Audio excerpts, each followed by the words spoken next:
Hello everyone, good afternoon to all of you. I hope आप सभी बहुत ही बढ़िया होंगे और बहुत ही अच्छे से तैयारी कर रहे होंगे अपने यूजीसी नेट एग्जाम की। और आपने जो है फॉर्म भी फिल कर लिया होगा क्योंकि लास्ट डेट जो है वो अब आने ही वाली है बस आपकी। तो जल्दी से फटाफट से तो सबसे पहले अपना फॉर्म फिल कर लीजिए ताकि आपको जो है लास्ट डे पे दिक्कत ना हो फॉर्म फिल करने में। और अपनी तैयारी जो है वो जारी रखिए साथ के साथ, ठीक है। वरना अलग से जो है फॉर्म फिल करने की अलग से दिमाग में टेंशन चलती रहती है, इसलिए आप जो है फॉर्म जल्दी से फिल कर लीजिए। तो चलिए, हम जो है कम्युनिकेशन का नेक्स्ट टॉपिक आज स्टार्ट करने वाले हैं जिसका नाम है mass media and society and communication network. इससे पिछली जो क्लासेस थी उसमें जो भी हमने टॉपिक्स किए हैं आई होप आपको वो समझ आ गए होंगे। अगर नहीं आए तो आप कोई भी डाउट जो है वो कमेंट बॉक्स में पूछ सकते हैं। इस सेशन को साथ के साथ लाइक कर सकते हैं, शेयर कर सकते हैं अपने फ्रेंड्स के साथ, सो दैट उनको भी जो है बेनिफिट मिले इस सीरीज का, ठीक है। तो चलिए, सबसे पहले जो है हम बात करते हैं एमसीक्यू बेस्ड पे। हम जो है तैयारी कर रहे हैं, हम जो है क्वेश्चंस के साथ साथ टॉपिक को पढ़ रहे हैं, तो आपने भी इसी तरीके से पढ़ना है क्योंकि आपके पास समय जो है वो बहुत ही कम है। तो पहला क्वेश्चन जो है आपके पास वो है, which type of media includes newspaper, magazines and journals. किस टाइप की मीडिया जो है उसमें न्यूज़पेपर, मैगजीन्स एंड जर्नल्स जो है वो इंक्लूड होते हैं। आप जो है आज से कुछ साल पहले अगर देखें तो पहले मैगजीन्स का जो है बहुत ज्यादा क्रेज होता था। जब सोशल मीडिया नहीं आया था, मोबाइल फोन्स का इतना ज्यादा नहीं था, तब मैगजीन्स पढ़ते थे लोग, पिक्चर्स वगैरह देखते थे, वहीं पे बॉलीवुड एक्टर्स एक्ट्रेसेस के बारे में पढ़ते थे उन सारी चीजों में, या फिर न्यूज़पेपर पढ़ते थे अगर कोई भी उनको इन्फॉर्मेशन चाहिए अपनी सोसाइटी में क्या हो रहा है, जो पार्लियामेंट में क्या हो रहा है, पॉलिटिक्स में क्या चल रहा है, फिर वर्ल्ड लेवल पे क्या हो रहा है, इकोनॉमी में क्या चीजें हो रही है, जीडीपी कैसे जा रहा है हमारा। तो ये सारी चीजें हमें न्यूज़पेपर के थ्रू ही मिलती थी या मैगजीन या जर्नल्स के थ्रू। आजकल जो है वो तो हमें इंटरनेट पे ही सारी चीजें मिल जाती है, हम तो गूगल पे ही सर्च कर लेते हैं या फिर आपके यूट्यूब चैनल है, सोशल मीडिया है, उसमें ही आपको पता लग जाता है आपके आसपास जो है वो क्या हो रहा है। तो प्रिंट मीडिया की बात करी है यहाँ पे क्वेश्चन में कि जो भी जहाँ पे भी न्यूज़पेपर वर्ड आ गया आपका, मैगजीन आ गया, ये सारी चीजें आप कैसे पढ़ते हो, प्रिंट में होती है, प्रिंटेड होती है ये, है ना। ये इंटरनेट पे तो नहीं मिलती आपको। तो यहाँ पे किस टाइप के मीडिया हो गया, ये हो गया प्रिंट मीडिया। तो पढ़ते हैं कि हमारे पास कितने टाइप्स के जो है वो मीडिया होते हैं। देखो, सबसे पहले तो मीडिया आपको पता होना चाहिए, मीडिया जो है बहुत ही इंपॉर्टेंट रोल प्ले करता है सोसाइटी में, है ना। अगर आपको कोई भी चीज नहीं पता है या रियल स्टोरी किसी की नहीं पता है, तो जो मीडिया वाले होते हैं वो जा जाकर जो है वो खबर या न्यूज जो है वो देखते हैं और रियलिटी हमें बताते हैं, है ना। तो देखो, हमारे पास जो है वो चार टाइप की मीडियाज हैं, टाइप्स ऑफ मास मीडिया या मास कम्युनिकेशन। तो सबसे पहले हमारे पास आ जाता है प्रिंट मीडिया। प्रिंट मीडिया में जो है कोई भी चीज आपको रिटर्न में जो मिले या पेज पे मिले, पेपर पे मिले, जो जो चीज आप पढ़ रहे हो उसको बोलते हैं मास प्रिंट मीडिया, ठीक है। तो इसमें आ जाएगा न्यूज़पेपर, मैगजीन्स आ जाएंगी, आपकी बुक्स आ जाएंगी, नॉवेल्स आ जाएंगी, कॉमिक्स जो हम पढ़ते थे पहले, है ना, जिसमें चुटकुले वगैरह होते थे या पंचतंत्र की कहानियां होती थी, या फिर आपकी छोटी छोटी जो स्टोरीज होती है, शॉर्ट स्टोरीज होती हैं, वो भी आपका किस में आएगा, प्रिंट मीडिया में आएगा।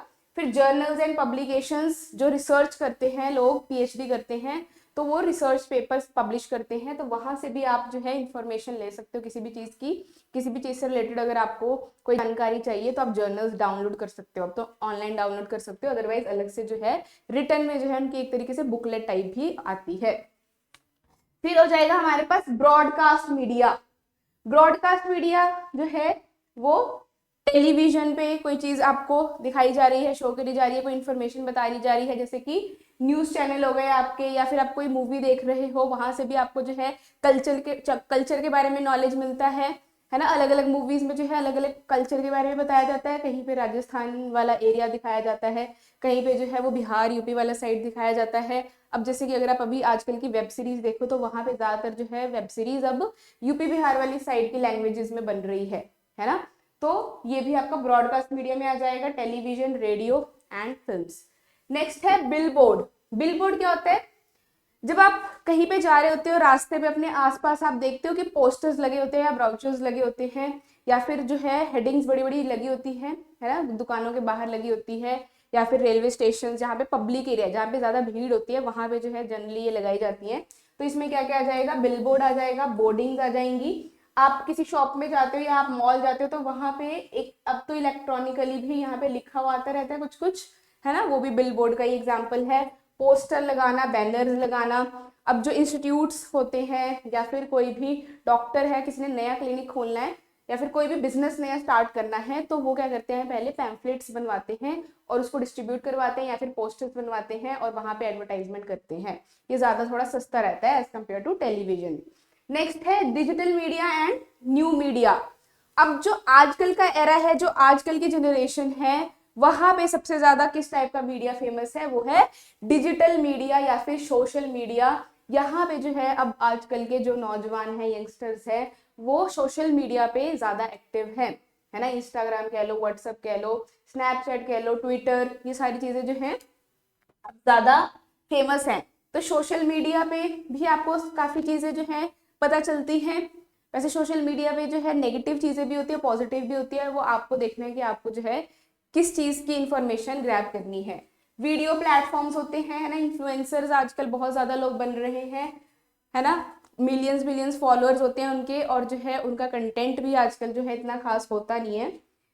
वेबसाइट्स, मोबाइल एप्लीकेशंस भी आपका डिजिटल मीडिया में आ जाएगा। ई बुक्स क्या है, अब देखो पहले क्या था, पहले जब इंटरनेट नहीं था या मोबाइल फोन सबके पास नहीं होते तो सभी लोग जो है वो लाइब्रेरी जाया करते थे पढ़ने के लिए। बट अब क्या हो गया है, अब जो है आप अपने मोबाइल फोन में ही कोई भी बुक डाउनलोड कर सकते हो इंटरनेट से और उसको पढ़ सकते हो। तो ये किसका एग्जाम्पल है, डिजिटल मीडिया का। पॉडकास्ट आते हैं, है ना, आप जो है इंटरव्यू सुनते हो, जो फेमस पर्सनालिटीज होती है जिसको आप फॉलो करते हो यूट्यूब पे। ऑनलाइन रेडियो चैनल्स, या अब तो देखो पहले तो रेडियो लोग जो है घरों में सुनते थे, अब सिर्फ रेडियो जो है वो कार्स में, व्हीकल्स में तक ही रह गए हैं। अब रेडियो जो है घर पे लोग कहाँ सुनते हैं, अब जो है अब तो वाईफाई इंटरनेट के थ्रू ही सॉन्ग्स वगैरह सब सुन लेते हैं। ठीक है, तो ये है आपके टाइप्स ऑफ मास कम्युनिकेशन या फिर मास मीडिया। मास कम्युनिकेशन क्यों बोला हुआ है, क्योंकि यहाँ पे जो रीच है, जो ऑडियंस है वो ज्यादा है ना। न्यूज़पेपर भी जो है कितने लोग पढ़ रहे हैं एक साथ, फिल्म या मूवीज भी एक साथ सारे देख रहे हैं, रेडियो चैनल्स, तो यहाँ पे ऑडियंस जो है वो बहुत ज्यादा है, मास रीच है। सॉरी, आप ऑल इंडिया जो है वो इस प्लेटफॉर्म के थ्रू जो है अपनी बात पहुंचा सकते हो, अपनी इंफॉर्मेशन को कम्युनिकेट कर सकते हो एक साथ। चलिए नेक्स्ट क्वेश्चन है, synchronous media require all participants to be present at different type at same time, only, online या फिर ऑफलाइन। अब ये जो वर्ड है आपके पास सिंक्रोनस मीडिया, तो ये बहुत इंपॉर्टेंट टॉपिक है कम्युनिकेशन का, synchronous media and asynchronous media. ये जरूर पढ़ के जाना है आपने, यहाँ से क्वेश्चन जो है वो पक्का बनता है। तो सिंक्रोनस, सिंक में है ना, जो चीज सिंक में चल रही है, कॉन्टिन्यूसली चल रही है, यहाँ से याद रख लो। तो सिंक्रोनस मीडिया जो है उसमें क्या रिक्वायरमेंट होती है कि जितने भी पार्टिसिपेंट्स कम्युनिकेट कर रहे हैं, बात कर रहे हैं, वो क्या अलग अलग टाइम पे कर रहे हैं कम्युनिकेशन, या सेम टाइम पे कर रहे हैं, या सिर्फ ऑनलाइन ही कर सकते हैं या ऑफलाइन ही कर सकते हैं। तो इसका आंसर जो है वो क्या हो जाएगा, इसका आंसर हो जाएगा एट द सेम टाइम। तो सिंक्रोनस मीडिया का यही रूल है कि सभी जो है वो सेम टाइम पे होने चाहिए, कम्युनिकेशन जो है वो कॉन्टिन्यूसली होनी चाहिए, फेस टू फेस होनी चाहिए। ठीक है, देखो यहाँ पे हम इसको पढ़ते हैं थोड़ा सा डिटेल में। सिंक्रोनस मीडिया जो है उसमें रियल टाइम इंटरेक्शन होती है, रियल टाइम इंटरेक्शन। जैसे कि अगर मैं अभी आपसे बात कर रही हूँ और आपकी लाइव क्लास चल रही है, तो ये भी किसका एग्जाम्पल है, सिंक्रोनस मीडिया का एग्जाम्पल है, क्योंकि अभी मैं बात कर रही हूँ, अभी ही आप देख रहे हैं इस वीडियो को, इसके बाद अभी ही आप मुझसे कुछ पूछ भी सकते हो डाउट कमेंट बॉक्स में या फिर किसी भी तरीके से। तो यहाँ पे ये क्या हो गया, एग्जाम्पल सिंक्रोनस मीडिया का हो गया। यही अगर आप रिकॉर्डेड लेक्चर देख रहे हो, मेरा जो है यूट्यूब चैनल पे मैंने पढ़ा दिया है ये वाला टॉपिक, और आप बाद में रिकॉर्डेड लेक्चर देख रहे हो, तो वो किसका एग्जाम्पल है, वो एसिंक्रोनस मीडिया का एग्जाम्पल है। अब यहाँ पे इंस्टेंट फीडबैक मिल जाता है आपको सिंक्रोनस मीडिया में। अगर आप किसी से फेस टू फेस बात कर रहे हो, सामने सामने बात कर रहे हो, वीडियो कॉल पे जैसे आप बात करते हो, है ना, तो वीडियो कॉल पे जो आप कॉन्फ्रेंसिंग कर रहे हो या कोई भी ऐसे नॉर्मल टॉक कर रहे हो, तो इमीडिएटली फीडबैक मिल रहा है, दोनों जने जो है आपस में बात कर रहे हैं, तो फीडबैक भी जो है वो इंस्टेंट मिल जाता है। हायर एंगेजमेंट होता है सिंक्रोनस मीडिया में, आप जो है ज्यादा एक्टिव, ज्यादा इंटरेस्टेड, ज्यादा इन्वॉल्व होते हो सिंक्रोनस मीडिया में, क्योंकि आप आपको जो फीडबैक है वो तुरंत मिल रहा है, आप किससे बात कर रहे हो और आपको उसका जवाब तुरंत मिलेगा, तब आपको ज्यादा मजा आता है कम्युनिकेशन करने में। अगर मैं ही सिर्फ बोलती जाऊं और सामने वाला पर्सन कुछ बोले ना या बाद में मेरा जवाब दे, तो उसमें जो है ज्यादा कम्युनिकेशन में मजा नहीं आता। तो हायर एंगेजमेंट होता है। नेक्स्ट है को प्रेजेंस रिक्वायरमेंट। तो ये सिंक्रोनस मीडिया का रूल है कि सभी जो है वो प्रेजेंट होने चाहिए जो भी कम्युनिकेट कर रहे हैं सिंक्रोनस मीडिया में। मतलब अगर कोई मीटिंग चल रही है किसी ऑफिस की वीडियो कॉन्फ्रेंसिंग के थ्रू, तो जितने भी लोग कम्युनिकेट कर रहे हैं किसी भी पर्सन के साथ या थर्ड पार्टी के साथ, तो जब सारे प्रेजेंट होंगे जो जिनकी भी मीटिंग है और वो लाइव उसी टाइम बात कर रहे हैं, आपस में सुन रहे हैं एक दूसरे को, उसी को हम सिंक्रोनस मीडिया बोलेंगे। ऐसा नहीं है कि मीटिंग हो गई उसके बाद आप उसकी रिकॉर्डिंग देख रहे हो, वो सिंक्रोनस मीडिया में नहीं आएगी। इसका बिल्कुल अगर हम इजी एग्जांपल लें सिंक्रोनस मीडिया के, तो देखो मैं आपको बताती हूँ। आप जो है वो क्रिकेट मैच देखते होंगे, है ना। क्रिकेट मैच जो है स्पेशली बॉयज का फेवरेट होता है ना। वैसे तो फीमेल भी देखते हैं, ऐसा नहीं है, बट जनरली जो है वो बॉयज का फेवरेट होता है। तो क्रिकेट मैच अगर आप लाइव देख रहे हो, तो ये किसका एग्जाम्पल है, ये सिंक्रोनस मीडिया का एग्जाम्पल है। अगर आप मैच जो है वो हो चुका है उसके बाद उसकी रिकॉर्डिंग देख रहे हो, लाइव नहीं देख रहे हो, रिकॉर्डिंग देख रहे हो, तो इसको हम क्या बोल देंगे, एसिंक्रोनस मीडिया बोल देंगे। ठीक है। इसी तरीके से कभी कभी आपने देखा है कि जो न्यूज चैनल होते हैं, जो न्यूज चैनल होते हैं, वैसे तो उनके यहाँ पर पोर्टल पे लाइव नहीं लिखा होता, रोज जो है वो लाइव नहीं लिखा होता, पर कभी कभी जैसे इलेक्शन का टाइम आता है या कहीं पे वो बहुत ही कोई इशू हो गया, तो वहां पे वो गए हैं उस सिचुएशन को देखने, तो यहाँ पे कभी कभी आता है ना कि आज जो है हम लाइव होने वाले हैं, तो ये हो जाएगा आपका सिंक्रोनस मीडिया का एग्जाम्पल। ठीक है। इसी तरीके से आपके जो है कुछ शोज भी आते हैं टेलीविजन पे, वहां पे भी वो रिकॉर्डेड ही होते हैं जनरली, आपको लाइव कभी भी नहीं दिखाया जाता टेलीविजन पे, तो वो एसिंक्रोनस मीडिया का एग्जांपल है। जैसे आप जो है कोई भी सीरियल आता है या कोई भी मूवी देख रहे हो या कोई भी कार्टून देख रहे हो, ये सारे एसिंक्रोनस मीडिया का एग्जाम्पल है, क्योंकि ये लाइव नहीं चल रहा है, ये रिकॉर्डेड हो चुका है, उसके बाद आप देख रहे हो। चलिए, तो यहाँ पे देखो, आप पिक्चर के थ्रू समझो, सिंक्रोनस मीडिया में जो है लाइव होंगे सभी लोग पार्टिसिपेंट्स। ये देखो, ये आपका जो है वीडियो कॉन्फ्रेंसिंग हो रही है या वीडियो कॉल हो रही है, ग्रुप वीडियो कॉल हो रही है, और ये लोग जो है सारे एक साथ प्रेजेंट है, एक्टिव है। ये सिंक्रोनस मीडिया का एग्जांपल है। एसिंक्रोनस मीडिया का एग्जांपल है यूट्यूब। अब यूट्यूब पे जो है इतनी सारी वीडियोस होती हैं, तो आप जब उन वीडियोस को देखते हो वो ऑलरेडी रिकॉर्डेड है, पहले किसी ने की होगी, तो वो एसिंक्रोनस मीडिया का एग्जांपल है। प्री रिकॉर्डेड, तो ये फीचर्स आप पढ़ लेना। ठीक है। चलिए, अब नेक्स्ट क्वेश्चन है, which platform would not typically be used for synchronous communication. अगर आपको सिंक्रोनस कम्युनिकेशन करनी है तो कौन सा प्लेटफॉर्म जो है वो आप यूज नहीं कर सकते इनमें से। व्हाट्सएप कर सकते हो सिंक्रोनस मीडिया के लिए यूज, हाँ कर सकते हैं। व्हाट्सएप वीडियो कॉल होती है यहाँ पे और ऑडियो कॉल भी होती है, तो ये तो नहीं होगा। देन माइक्रोसॉफ्ट टीम जो है वो क्या है, ये भी एक ऑफिस या वर्किंग प्लेस के लिए जो है एप्लीकेशन है जहाँ पे आप मीटिंग करते हो, तो ये भी जो है सिंक्रोनस मीडिया में आएगा। फिर ट्विटर पे जो है वो आप लाइव नहीं आते हो, ट्विटर पे जो है सिर्फ आप अपना कोई भी कमेंट या मैसेज ड्रॉप कर सकते हो, फिर लोग उसको देखते हैं। ऐसा तो नहीं है आप चैटिंग कर रहे हो, तो ये नहीं आएगा, तो ये आपका आंसर हो जाएगा। जूम पे भी आप जो है लाइव क्लासेस ही लेते हो, है ना। जूम ज्यादातर कौन यूज करता है, जो लाइव क्लासेस लेता है या फिर जो फेस टू फेस किसी को पढ़ा रहा है, ज्यादातर ये एजुकेशन फील्ड में यूज होता है, या फिर आपका ऑफिस या ऑर्गेनाइजेशन में भी यूज होता है जूम। तो आपका इसमें आंसर क्या आ जाएगा, इसमें आपका आंसर आ जाएगा ट्विटर, सी ऑप्शन। ठीक है। चल, next, which network type has a central individual communicating with all others directly. अब आपका क्वेश्चन किससे पूछा गया है, अब आपसे जो है वो कम्युनिकेशन नेटवर्क से क्वेश्चन पूछा गया है। कम्युनिकेशन नेटवर्क, तो इसमें पूछा क्या है आपसे कि कौन सा नेटवर्क या कौन सा कम्युनिकेशन नेटवर्क का टाइप है जिसमें एक सेंट्रल इंडिविजुअल, एक पर्सन जो है वो सेंटर में है और वो किसी से भी कभी भी डायरेक्टली बात कर सकता है।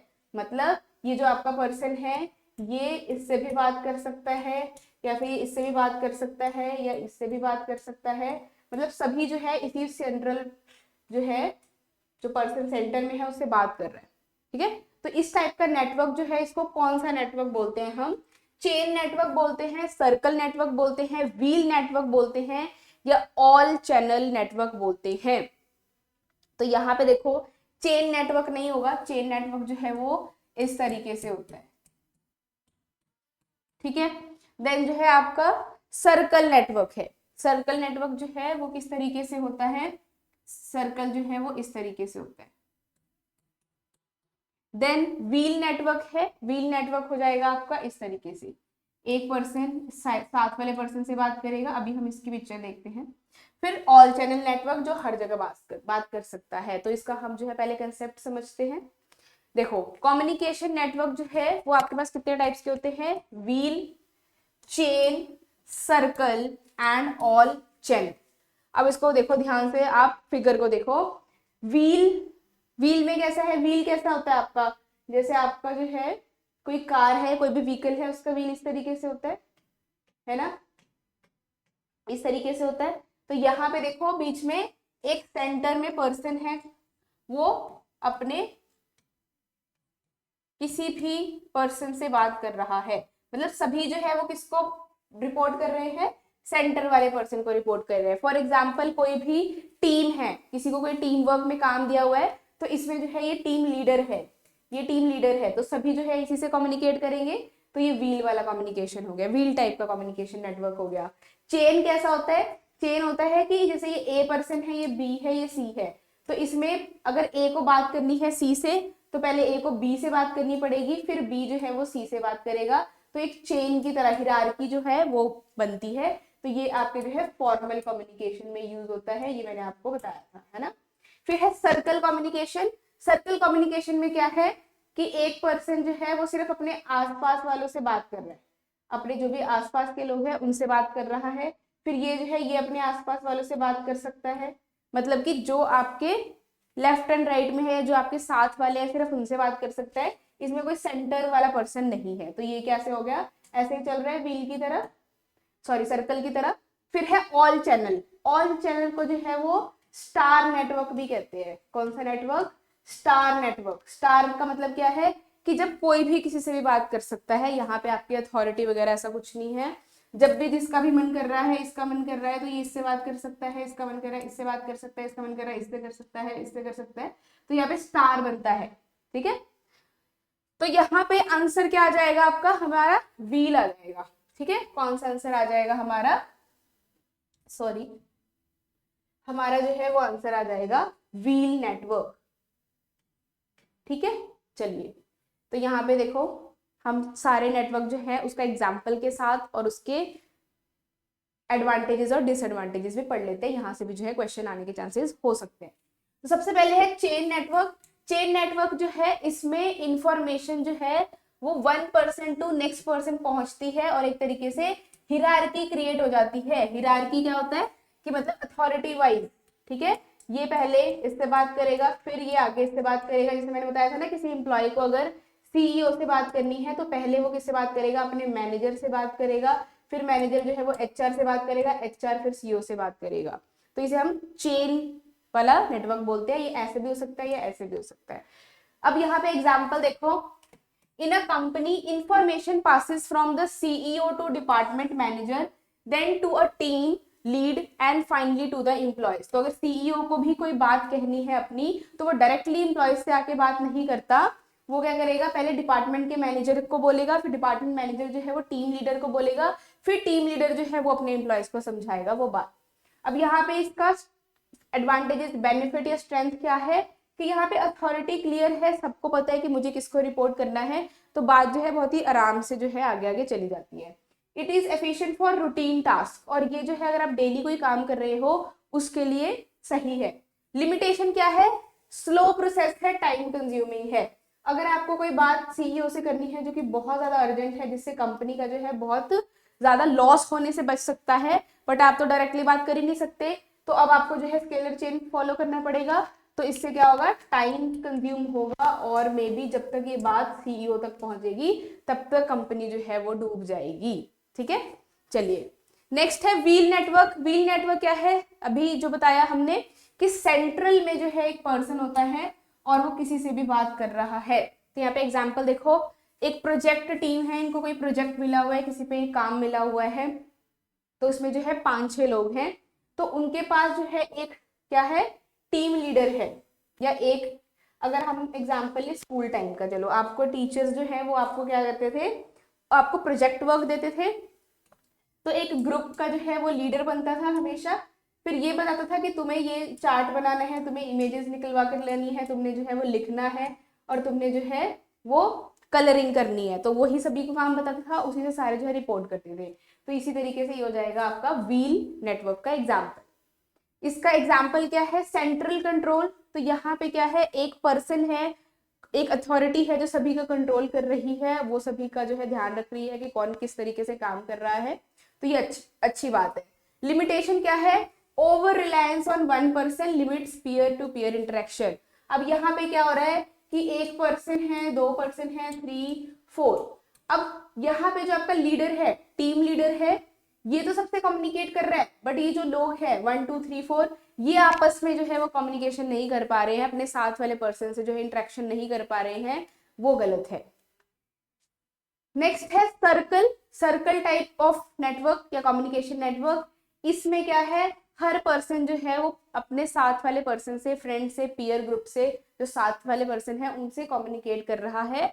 इनका यहाँ पे कोई टीम लीडर नहीं है, सेंट्रल कोई पर्सन नहीं है। एग्जाम्पल, कोई कमिटी है, कमिटीज होती हैं अलग अलग, आपके एनजीओज में भी होती हैं या अलग अलग ऑर्गेनाइजेशंस में होती हैं, तो वहां पे कमिटी बनी हुई है और हर कमेटी में जो मेंबर है वो एक दूसरे से बात कर रहा है। सपोज करो एक मीटिंग हो रही है कमेटी की, तो यहाँ पे जो है वो सारे लोग राउंड टेबल पे बैठे हुए हैं, तो ये आपस में बात कर रहे हैं, है ना, करते हैं ना एक दूसरे से, ये लोग आपस में बात कर रहे हैं आसपास वालों से, तो ये किसका एग्जाम्पल हो जाएगा, ये हो जाएगा आपका सर्कल नेटवर्क का एग्जाम्पल हो जाएगा। तो यहाँ पे स्ट्रेंथ क्या है इस टाइप के नेटवर्क की, इट इनकरेजेस इक्वालिटी। तो कोई भी किसी से भी बात कर रहा है आसपास वालों से, कोई किसी को छोटा या बड़ा नहीं समझ रहा है अथॉरिटी में, तो इक्वालिटी को ये क्या करता है, एनकरेज करता है। लिमिटेशन क्या है, it can be slow and less efficient and it can create confusion in decision making. जब हम लोग आपस में बात करते हैं तो क्या होता है, गॉसिप्स के चांसेस ज्यादा बढ़ते हैं, है ना, टाइम वेस्ट के चांसेस ज्यादा बढ़ते हैं। तो इस तरीके से जो डिसीजन मेकिंग होता है, अब अगर 10 लोग हैं वो आपस में बात कर रहे हैं, एक दूसरे का ओपिनियन कोई नहीं समझ रहा है या कोई अग्री नहीं कर रहा है किसी की बात से, तो इसमें डिले हो जाता है डिसीजन मेकिंग में, ठीक है, तो ये इसकी लिमिटेशन है। नेक्स्ट क्वेश्चन है आपके पास असर्शन और रीजनिंग का क्वेश्चन है। असर्शन का क्वेश्चन जो है वो कह रहा है intercultural communication requires understanding cultural norms and values. अब ये इंटरकल्चरल कम्युनिकेशन जो है ये आपका इंपॉर्टेंट टॉपिक है, ये आपके रिसेंट जो एग्जाम हो रहे हैं इसमें काफी क्वेश्चन इससे रिलेटेड आ रहे हैं, तो ये बहुत इंपॉर्टेंट है, इसको आपने जरूर पढ़ के जाना है। तो ये देखो, ये किसी स्पेसिफिक टॉपिक में नहीं है, ये आपके सिलेबस में नहीं लिखा हुआ है इंटरकल्चरल कम्युनिकेशन, तो ये आप मिसलिनियस टॉपिक्स में कह सकते हो, ये अलग से जो है कुछ टॉपिक्स आपके होंगे ही होंगे जो आपको प्रीवियस ईयर से देखने को मिलेंगे, वो आपको टॉपिक्स जो है वो लास्ट में करके जाने हैं। पहले जो आपके सिलेबस में गिवन है वो सारे टॉपिक्स कर लिए, उसके बाद लास्ट में जो आपके प्रीवियस ईयर में कुछ अलग से छोटे छोटे टॉपिक्स पूछे जा रहे हैं वो जरूर करके जाना। तो यहाँ पे क्या कह रहा है कि जो इंटरकल्चरल कम्युनिकेशन है वो उसमें अंडरस्टैंडिंग होनी चाहिए सबसे पहले एक दूसरे के कल्चर को लेकर, नॉर्म्स को लेकर, बिलीफ्स को लेकर। सेकेंड रीजन जो है वो कह रहा है cultural norms and values influence behaviour, communication style and interpretation of messages. क्योंकि जो कल्चर होता है एक दूसरे का या जो एक दूसरे की वैल्यूज होती है, अगर आप उसको रिस्पेक्ट करते हो तो कम्युनिकेशन में काफी फर्क पड़ता है। अगर आप सामने वाले पर्सन के कल्चर को जो है वो नेगेटिव वे में ले रहे हो या आप जो है कम्युनिकेट करते हुए उससे हेजिटेट कर रहे हो तो आपकी कम्युनिकेशन कभी भी अच्छी नहीं होगी, है ना। देखो, अगर आप कहते हो ना जिसको आजकल जो है बच्चे कहते हैं वाइब मैच होगी, तो उसका मतलब क्या है कि जब आपकी सोच, आपके बिलीफ, आपके थॉट्स जो है वो सामने वाले पर्सन के साथ मैच कर जाते हैं, तब आप उस पर्सन से ज्यादा अच्छे से कम्युनिकेट कर सकते हो, ज्यादा इंटरेक्ट हो जाते हो और उससे अपनी इमोशनल बातें भी कर सकते हो। तो अगर आपका इंटरकल्चरल कम्युनिकेशन जो है वो अच्छा होगा तो आपका कम्युनिकेशन जो है वो इफेक्टिव माना जाएगा सबसे ज्यादा। तो दोनों ही स्टेटमेंट जो है वो बिल्कुल ही सही है ना, और ये इसका रीजन भी है, इसलिए इंटरकल्चरल कम्युनिकेशन में कल्चरल नॉर्म्स और वैल्यूज को अंडरस्टैंड करना चाहिए। तो दोनों ही सही है, तो आपका आंसर क्या आ जाएगा, both assertion and reason are true and reason explains A. तो आपको असर्शन और रीजनिंग वाले क्वेश्चन जो है वो किस तरीके से अटेम्प्ट करने होते हैं, आप इन दोनों को जो है वो कंबाइन किया करो, कनेक्ट करने की कोशिश किया करो। तो अगर यहाँ पे अगर आप वर्ड लगा दोगे बिकॉज, तो आप अगर ये वर्ड लगा दोगे असर्शन के बाद बिकॉज, फिर रीजन को पढ़ोगे, तब अगर आपको लग गया कि ये रिलेट कर रहे हैं आपस में, तो आप जो है ये वाला आंसर बताओगे। तो अब हम इंटरकल्चरल कम्युनिकेशन की बात करते हैं। तो इंटरकल्चर, इंटर जो है वो क्या होता है, इंट्रा मतलब सेल्फ है ना, या अकेला, इंटर मतलब एक से ज्यादा। तो यहाँ पे जब आप दो या दो से ज्यादा, टू और more than two persons of different culture, beliefs या फिर वैल्यूज, डिफरेंट कल्चर, बिलीव्स या फिर वैल्यूज या फिर थॉट्स या फिर मॉरल वैल्यूज, मॉरल वैल्यूज तो वैसे सबके लिए सेम ही होती है। तो ये जब लोग आपस में क्या कर रहे हैं, कम्युनिकेट कर रहे हैं और रिस्पेक्ट भी कर रहे हैं, रिस्पेक्ट भी कर रहे हैं एक दूसरे के कल्चर को, उसको बोलते हैं हम इंटरकल्चरल कम्युनिकेशन। अब ये क्यों जरूरी है, देखो हम जो है, हमारी कंट्री इंडिया है, तो हम सिर्फ अपनी कंट्री में ही तो नहीं सामान, अपनी कंट्री में जो बन रहा है सिर्फ वही तो नहीं बेचते हैं मार्केट में, हम जो है वो इंपोर्ट भी करवाते हैं सामान, दूसरी कंट्रीज का भी सामान लेकर आते हैं।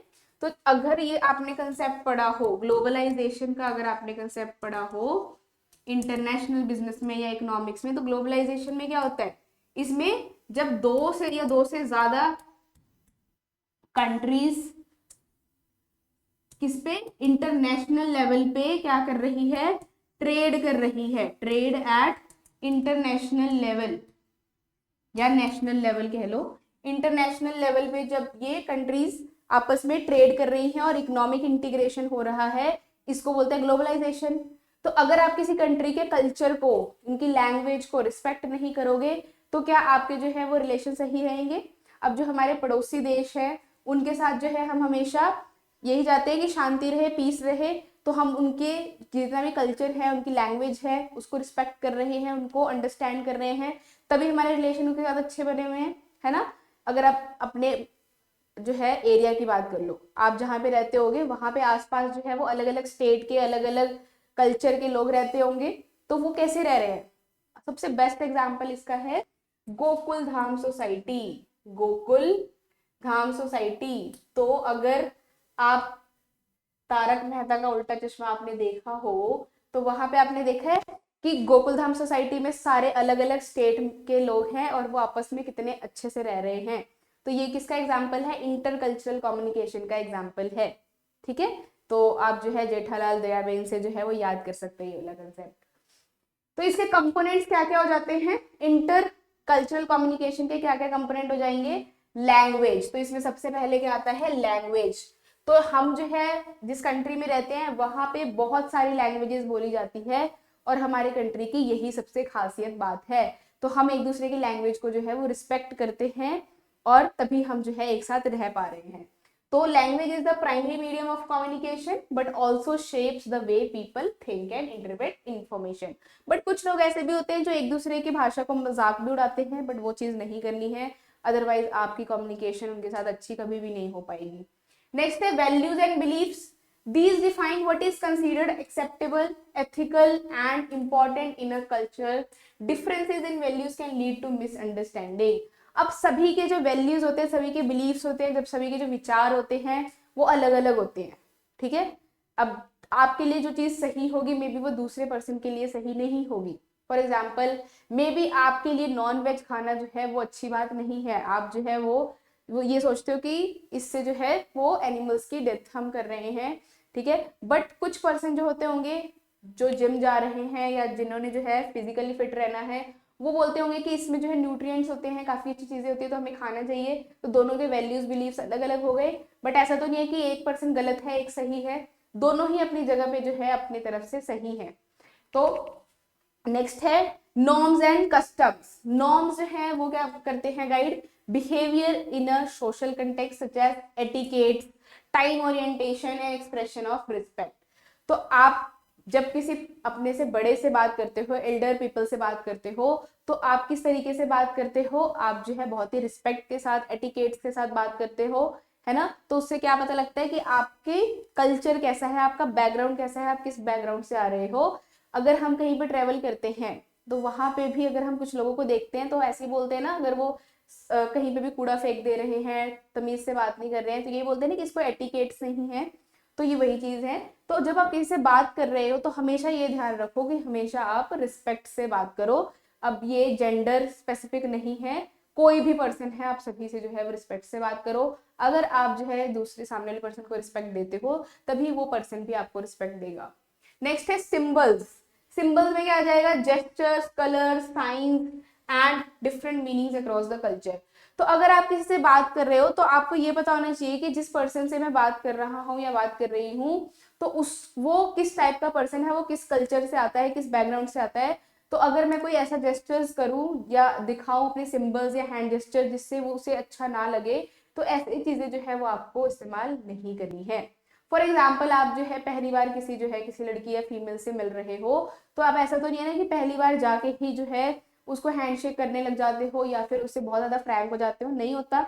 आप सबसे पहले जो है नॉर्मल बात करते हो, हेलो हाय, उसके बाद जो है जब आप थोड़ा सा फ्रेंड्स बनते हो फिर आप हैंडशेक करने लग जाते हो, फिर जो है आप लोग अच्छे फ्रेंड बन जाते हो। तो यहाँ पे जो है जेस्चर्स का जरूर ध्यान दे, अपने बॉडी लैंग्वेज का जरूर ध्यान दे, अपनी टोन का जरूर ध्यान दे। ऐसा नहीं है आप किसी से भी गुस्से में मिल रहे हो और गुस्से में ही बात करते रहते हो, ऐसा नहीं होना चाहिए।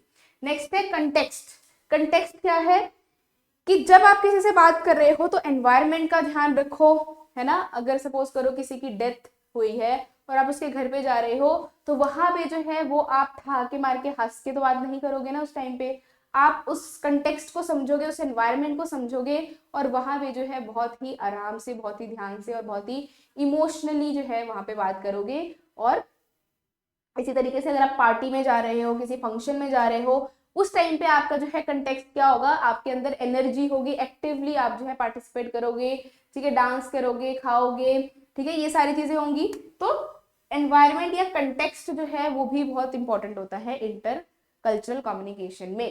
तो ये है आपके components of intercultural communication. Next question है असर्शन रीजनिंग का फिर से। Non verbal communication can lead to misunderstanding in intercultural communication. तो नॉन वर्बल में क्या क्या आ जाता है आपका, नॉन वर्बल में आ जाता है आई कांटेक्ट आ गया, हैंड जेस्चर्स आ गए, जिसमें आप बोलकर या लिखकर नहीं बता रहे हो चीजें, जिसमें आप जो है अपने फेशियल एक्सप्रेशंस यूज कर रहे हो, आई कांटेक्ट यूज कर रहे हो, हैंड जेस्चर्स यूज कर रहे हो, बॉडी लैंग्वेज यूज कर रहे हो, इसको हम क्या कहते हैं, नॉन वर्बल।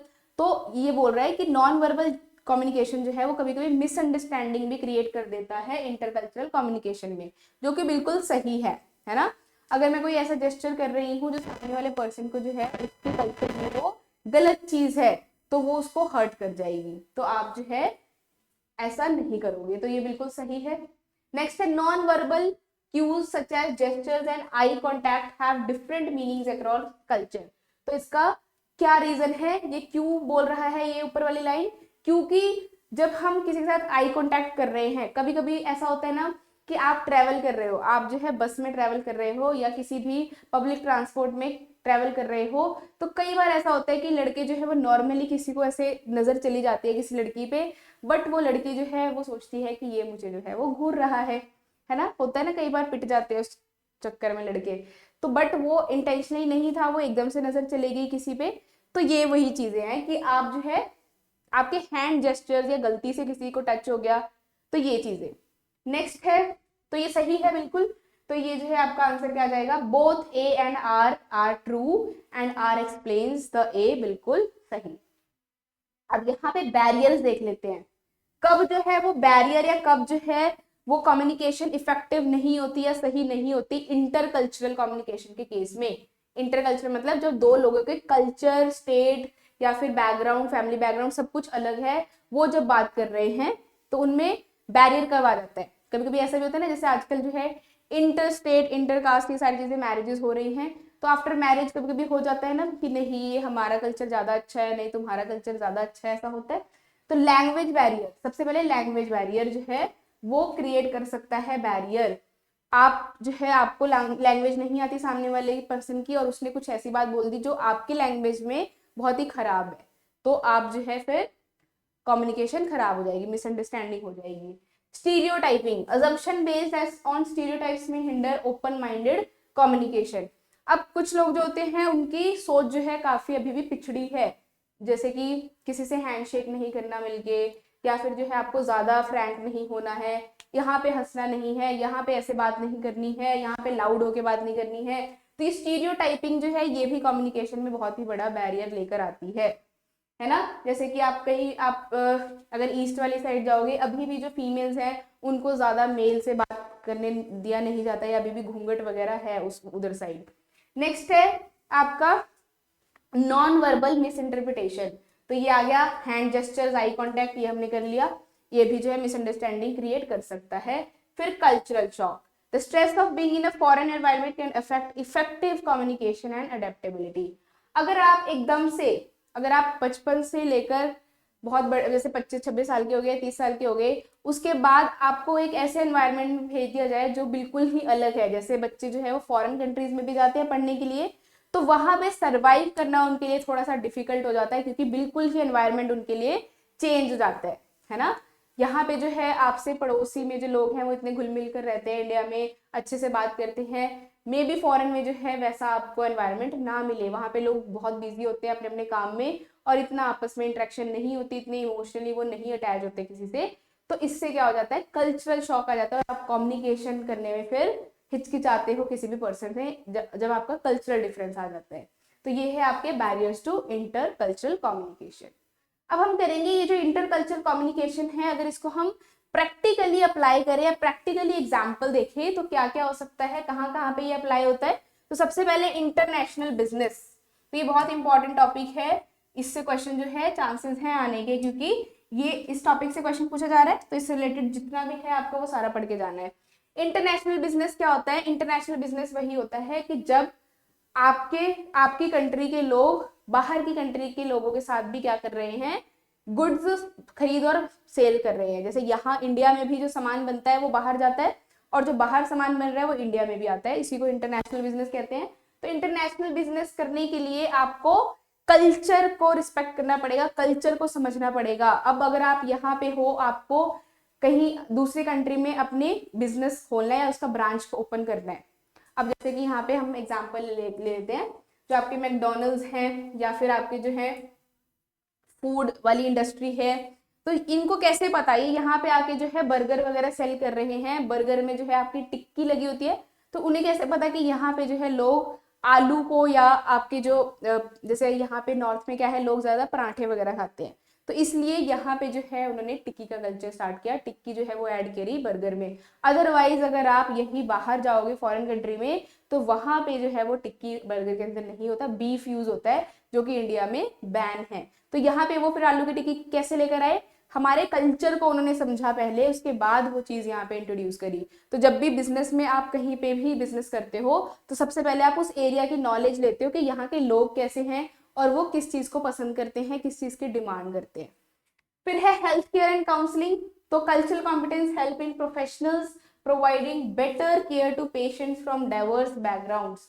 तो अब देखो हॉस्पिटल्स में अगर आप जाओ तो वहां पे डेली जो है different different types of patients आते हैं, अलग अलग बैकग्राउंड से आते हैं। तो अगर डॉक्टर के अंदर पेशेंस ना हो, अगर वो गुस्से वाला हो, तो बताओ अलग अलग कल्चर के लोगों को वो कैसे ट्रीट कर पाएगा। तो इसलिए इंटर कम्युनिकेशन बहुत इंपॉर्टेंट है। देन एजुकेशन हो गया सेम। अब आपकी क्लासेस में जो है अलग अलग स्टेट से बच्चे होते हैं, अगर एक क्लास में 40 बच्चे भी हैं तो सभी का जो है कल्चरल बैकग्राउंड अलग अलग होगा, फिर भी जो है हम एक ही क्लास में बैठ के पढ़ते हैं, फ्रेंड्स बनते हैं, है ना, टीचर्स के साथ भी इंटरेक्शन हो रही है। तो इंटरकल्चरल कम्युनिकेशन एजुकेशन में भी इंपॉर्टेंट है, टूरिज्म में इंपॉर्टेंट है, हॉस्पिटैलिटी में इंपॉर्टेंट है, हर जगह जो है वो इंटरकल्चरल कम्युनिकेशन इंपॉर्टेंट है। क्योंकि इंडिया क्या है, India is a diverse country, यहाँ पे बहुत डाइवर्सिटी है, डिफरेंट लैंग्वेजेस है, डिफरेंट कल्चर है। किसी कल्चर में जो है वो कोई कलर शुभ माना जाता है, किसी कल्चर में कोई जो है वो कलर शुभ माना जाता है। सबके अपने अपने बिलीफ है, सभी के अपने अपने जो है वो वैल्यूज है, थॉट्स हैं, जो कि हमें रिस्पेक्ट करनी चाहिए हर हर किसी के वैल्यूज की। ये नहीं है कि आप जो सोच रहे हो, आपके जो वैल्यूज है, आपके जो बिलीफ है वही सही है और जो सामने वाला पर्सन है उसके गलत है, नहीं, सभी अपने जगह पे जो है वो सही है। तो आपको रिस्पेक्ट करनी है, तभी आप किसी पर्सन से अच्छे से बात कर पाओगे। अदरवाइज अगर आप रूड होगे, अपने कल्चर को ही सही समझोगे, तो फिर उसका फायदा नहीं है, फिर आपके कभी भी जो है वो फ्रेंड्स नहीं बनेंगे, कभी आप अच्छे से किसी से बात नहीं कर पाओगे। ठीक है जी, चलिए अब जो है आपके पास क्वेश्चन है, which strategy encourages students to feel comfortable asking questions in the classroom. तो अगर क्लासरूम में बच्चे बैठे हुए हैं तो कौन सा मेथड जो है या कौन सी चीज जो है वो सबसे ज्यादा बच्चों को इनकरेज करती है क्लास में इन्वॉल्व होने के लिए। तो देखो, अगर टीचर जो है जब क्वेश्चन पूछता है बच्चों से और इंटरेक्शन करता है बच्चों के साथ, तब वो कम्युनिकेशन सबसे ज्यादा इफेक्टिव मानी जाती है। अगर टीचर जो है टीचर सेंटर्ड की तरह पढ़ाएगा, मतलब सिर्फ वो लेक्चर ही देता जाएगा और बच्चे जो है वो बैठे हुए हैं, उनसे कोई इंटरेक्शन नहीं हो रही है, तो वो जो है क्लासरूम कम्युनिकेशन बिल्कुल भी इफेक्टिव नहीं होगी। तो आपको जो है क्या करना है, आपको क्वेश्चन जरूर पूछना चाहिए, इससे इंटरेक्शन होती है। तो इसका आंसर क्या आ जाएगा, एनकरेजमेंट ऑफ क्वेश्चंस, इससे क्लासरूम कम्युनिकेशन सबसे ज्यादा इफेक्टिव मानी जाती है। तो ये कहां से टॉपिक पूछा गया है, ये आपका क्लासरूम कम्युनिकेशन से पूछा गया है, क्लासरूम कम्युनिकेशन। तो यहाँ पे देखो, क्लासरूम कम्युनिकेशन का मतलब ये नहीं है कि जो आपके स्कूल्स में कॉलेजेस में क्लासरूम है, इसका मतलब ये नहीं है।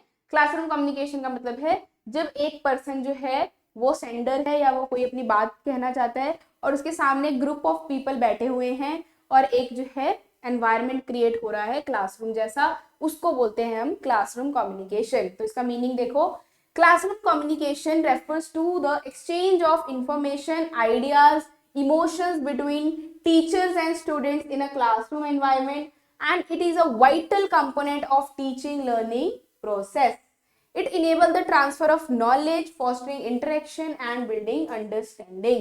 तो जब तक आपका एक क्लासरूम वाला एनवायरनमेंट, अब देखो पहले के जमाने में पेड़ के नीचे भी पढ़ाई होती थी, वहां पे तो क्लासरूम नहीं था, फिर भी वो क्लासरूम कम्युनिकेशन ही कहलाएगा, क्योंकि वहां पे टीचर स्टूडेंट का रिलेशन है और वहां पे जो है आपस में इंफॉर्मेशन शेयर करी जा रही है, कम्युनिकेशन हो रही है। तो टीचर लर्निंग प्रोसेस में जो है क्लासरूम कम्युनिकेशन बहुत ज्यादा इंपॉर्टेंट टॉपिक है। ये आपका टॉपिक टीचिंग एप्टीट्यूड के साथ भी कंबाइन करके आता है, टीचिंग एप्टीट्यूड। तो आपका देखो, ये जो कम्युनिकेशन वाला यूनिट है, ये कौन कौन से यूनिट के साथ कंबाइन होकर क्वेश्चन इसके आते हैं वो देख लो पहले। तो कम्युनिकेशन आपका आईसीटी के साथ आ जाता है एक, तो एक आपका टीचिंग एप्टीट्यूड के साथ क्वेश्चन इसका कंबाइन करके आता है काफी बार, और एक आपका रिसर्च एप्टीट्यूड। ये तीन के साथ कंबाइन करके कम्युनिकेशन के टॉपिक्स काफी पूछे जाते हैं, क्योंकि देखो कम्युनिकेशन में हम मास मीडिया की बात कर रहे हैं, मास मीडिया में क्या होगा, आपका इंटरनेट होगा, कंप्यूटर होंगे, तो इसलिए आईसीटी के साथ कंबाइन करके क्वेश्चन आ जाएगा। टीचिंग एप्टीट्यूड में, टीचिंग में भी कम्युनिकेशन चाहिए, बात करना करेंगे स्टूडेंट एंड टीचर, तो ये आपका टीचिंग एप्टीट्यूड में भी कम्युनिकेशन आएगा।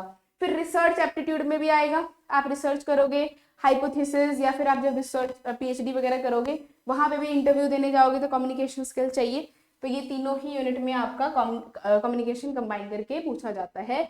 आप प्रीवियस ईयर क्वेश्चन पेपर जब चेक करोगे तब भी ये चीज नोटिस करोगे। ठीक है, अब आपका जो है क्वेश्चन, ये होमवर्क क्वेश्चन है, ये आपका होमवर्क क्वेश्चन है, आपने इसको कमेंट बॉक्स में बताना है पढ़ के। चलिए तो पढ़ते हैं इस क्वेश्चन को।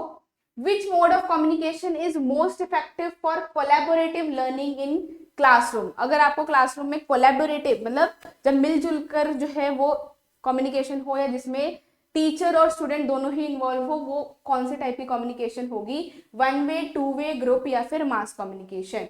तो ये आपका होमवर्क क्वेश्चन है। फिर है, in mass media a gatekeeper refers to. Mass media में गेट कीपर एक वर्ड यूज होता है, इसको हम क्या बोलते हैं, ये कौन होता है, ऑडियंस मेंबर को बोलते हैं, या फिर जर्नलिस्ट या एडिटर को बोलते हैं, सोशल इन्फ्लुएंसर को बोलते हैं, या फिर न्यूज एंकर को बोलते हैं, किसको हम गेट कीपर बोलते हैं? ये भी आपका होमवर्क क्वेश्चन है। तो देखो आज जो है वो कम्युनिकेशन के हमने सारे टॉपिक्स कवर कर लिए हैं, जितना भी आपका सिलेबस है उसके सारे टॉपिक्स जो है वो कवर कर लिए हैं। तो आज जो है आपका कम्युनिकेशन यूनिट कंप्लीट होता है। तो आपने सारे ही क्लासेस कम्युनिकेशन के लगाने हैं, जितने भी लेक्चर्स आपके लगे हैं, जितने भी सेशंस हुए हैं कम्युनिकेशन के, उसमें मैंने बहुत इंपॉर्टेंट चीजें जो है वो आपको बताई हैं, और इसको जरूर करके जाना है, कम्युनिकेशन को बिल्कुल भी स्किप करके नहीं जाना। इसके बाद आप जो है प्रीवियस ईयर क्वेश्चन इसके लगा सकते हो, और वो लास्ट में हम मैराथन में लगाएंगे। लास्ट में आपके लिए एक मैराथन लेकर आएंगे, उसमें हम सारे ही प्रीवियस क्वेश्चंस और जितने भी टॉपिक्स से रिलेटेड क्वेश्चंस हैं वो आपके लिए लेके आएंगे। तो अभी आप सिर्फ टॉपिक्स के साथ साथ कुछ कुछ क्वेश्चन प्रैक्टिस कर लो, जो भी हम साथ के साथ आपको करवा रहे हैं। और आप जो है वो हमारा टेलीग्राम चैनल भी ज्वाइन कर सकते हो, जिसमें आपको सारे मटेरियल हैंडआउट वगैरह मिल जाएगा। तो टेलीग्राम चैनल को ज्वाइन कर सकते हो। आपका टेलीग्राम चैनल का लिंक जो है वो इस वीडियो के डिस्क्रिप्शन बॉक्स में गिवन है, वहां पे जाके आप इसको ज्वाइन कर सकते हो।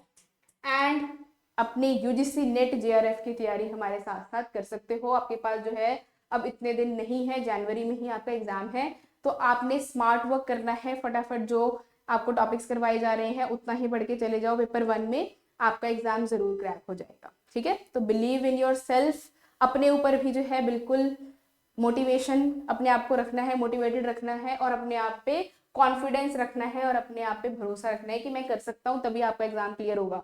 अगर आप पहले डीमोटिवेट हो जाओगे तो आपका पढ़ने का मन ही नहीं करेगा, आप जो है अगले दिन ही पढ़ाई छोड़ दोगे। आप कहोगे इतना सारा सिलेबस है, मुझसे नहीं होगा। जितना भी हो रहा है आप उतना तो करके जाओ, मे भी उतना करके भी आपका एग्जाम क्रैक हो जाए। तो बिल्कुल भी डरना नहीं है, बिल्कुल भी घबराना नहीं है। अपनी तैयारी बहुत अच्छे से करनी है, टाइम टेबल अच्छे से बनाओ, रिवीजन करो, प्रैक्टिस करो, मॉक टेस्ट जरूर लगाओ। तो thank you so much, all the best, take care and bye bye. मिलते हैं हम नेक्स्ट क्लास में, उसमें हम करेंगे नया यूनिट स्टार्ट।